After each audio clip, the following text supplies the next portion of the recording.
Hello there. Today I watched the new horror film Five Nights at Freddy's and now I want to tell you about it. Five Nights at Freddy's is a light horror that follows a guy called Mike who gets a security job protecting an out-of-business restaurant called Freddy's. The restaurant holds many mysteries, but the biggest one is 5 murderous animatronics. The film is about Mike's survival as he attempts to unravel the secrets hidden within. It's based on a video game by Scott Cawthon of the same name. The story was written by Scott Cawthon with the help of Chris Lee Hill and Tyler McIntyre. Cawthon then adapted it into a screenplay with the help of Scott Cudbeck and Emma Tammy. Emma Tammy also directed the film, and it stars Josh Hutcherson as Mike, Piper Rubio as his little sister Abby, and Elizabeth Lale as Vanessa the cop. The story is presented from Mike's perspective and follows him as he shuffles back and forth between his job at Freddy's and his home life with his sister. The restaurant has a dark history, and the longer Mike works there, the more he gets drawn into it. Mysterious Vanessa the cop shows up to give him some answers, and together with Abby, they take on the darkness living inside Freddy's. In the background, Mike goes on a personal journey trying to remember the details from his childhood while dealing with his aunt who is attempting to become his sister's legal guardian.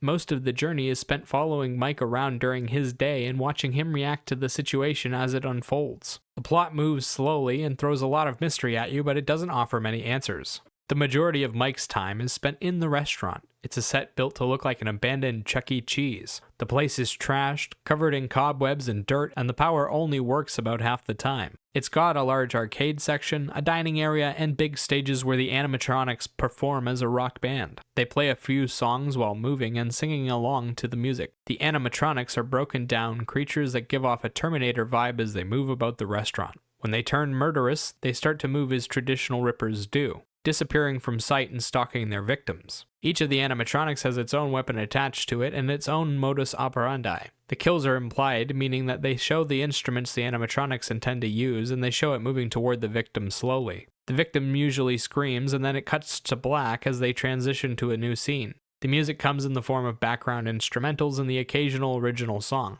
The original songs are exclusively used for setting up the atmosphere of the restaurant and giving it an out-of-time vibe. The instrumentals are used to build tension and pull out emotion throughout the film. The cast is incredibly tight-knit, with most of the screen time going directly to Josh Hutcherson. A little bit of time is spent with the different people he meets on his journey, and each of them is playing normal people with a slight exaggeration of their personality. Okay, let's go for the positives first. The film created a good set for the story to take place in. The restaurant looks creepy as hell, and those animatronics look like they could do some real damage if they ever got a hold of you. They also have that unstoppable, slow-moving killer aesthetic going for them, which makes them killing you seem inevitable. The scenes where the animatronics come out of hiding to kill people are some of the best scenes in the film. They're filled with a good bit of tension, and they make good use of light, shadow, and sound to get your heart pumping. You can always sense the killer right behind the current victim. The visual journey is clean and easy to follow, and you're never guessing at what's going on. The general cast does a good job of playing their individual roles, and no one is wooden or out of place. There are some good fear reactions from the supporting cast who end up as victims, and the 2 adult leads were fairly charismatic and believable. The music not only supports the story all the way through, but it does it with a good variety of different types of sound, and it includes the occasional catchy tune. The background instrumentals do a fantastic job of helping build tension during the scary moments, and the original songs helped give the restaurant a lot of eerie flavor. The soundtrack ends up doing a lot of heavy lifting throughout the film.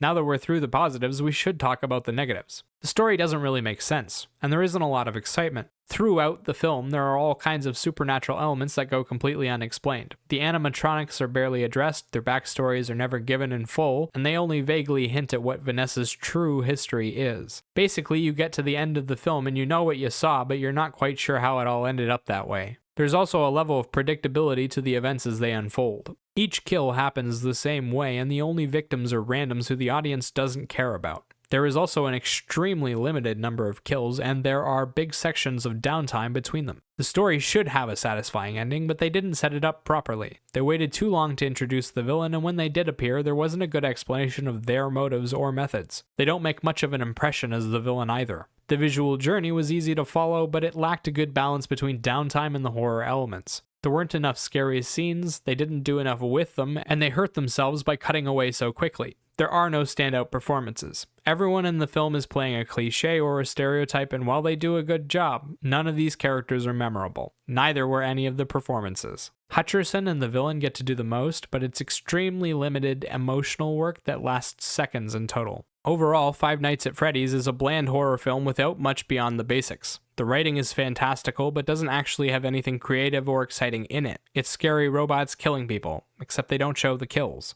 The music is good, and they created some good sets and even pulled off a few good tension-building moments, but the film as a whole just doesn't have much to offer. For a rating, I'd give this film a 4 out of 10. Remember, these are just my thoughts on the film. Let me know what you think in the comment section below. Bye-bye!